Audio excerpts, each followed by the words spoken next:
আমি একটি কথা জানতে চাই যে একজন শিক্ষক সে যদি অর্থ কষ্টে থাকে, সে যদি তার পরিবার পরিজনের যে অর্থ কষ্ট থাকে, তাহলে শিক্ষা প্রতিষ্ঠানে গিয়ে সে ছাত্রছাত্রীদেরকে কীভাবে সে শিক্ষাদান করবে, জ্ঞান দান করবে।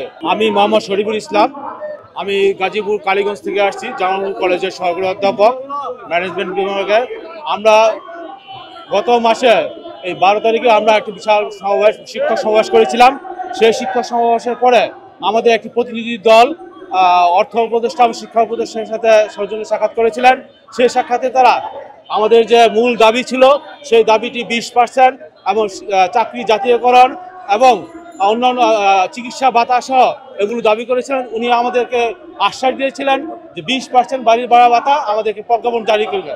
কিন্তু দেখা যাচ্ছে যে তারা সরকার আমাদের সাথে প্রতারণামূলক এবং প্রহসনমূলক কাজ করেছেন। সেখানে 500 টাকা বাড়ি ভাড়া দিয়ে একটি প্রজ্ঞাপন জারি করে দিয়েছেন। এক্সট্রিম মশার কয়েল প্ল্যান্ট ফাইবার দিয়ে তৈরি, তাই সহজে ভাঙে না, সুগন্ধিযুক্ত ও নিরবিচ্ছিন্নভাবে জ্বলে। ডেঙ্গু, চিকুনগুনিয়া বাহি সহ যে কোনো মশার বিরুদ্ধে দেয় এক্সট্রিম সুরক্ষা। আমি সকল দেশবাসীর কাছে আমি একটি কথা জানতে চাই যে একজন শিক্ষক সে যদি অর্থ কষ্টে থাকে, সে যদি তার পরিবার পরিজনের যে অর্থ কষ্ট থাকে, তাহলে শিক্ষা প্রতিষ্ঠানে গিয়ে সে ছাত্রছাত্রীদেরকে কীভাবে সে শিক্ষাদান করবে, জ্ঞান দান করবে।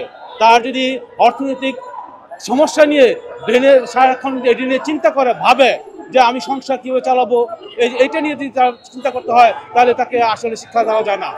আমরা দেখেছি, অতীত ইতিহাস ঘেটে দেখেছি, যে জাতি বা যে সমাজ, যে অঞ্চল শিক্ষাকে বেশি প্রাধান্য দেয়, গুরুত্ব দেয়, সে জাতি যে জাতি শিক্ষককে মর্যাদা দেয় না, সে জাতি কোনোদিন উন্নতি করতে পারে না। শিক্ষকদের মর্যাদা হলো অর্থনৈতিক সমস্যা দূরীকরণ। যে বাংলাদেশে বিভিন্ন সময় সরকার এসে এই পর্যন্ত শিক্ষকদের যে অর্থনৈতিক যে সমস্যা, সেই সমস্যা এখনো পূরণ করে। অথচ বিশ্বের বিভিন্ন উন্নত রাষ্ট্রে শিক্ষকদের যে বেতন, সেই বেতন তুলনায় বাংলাদেশের শিক্ষকদের বেতন যথেষ্ট সামান্য।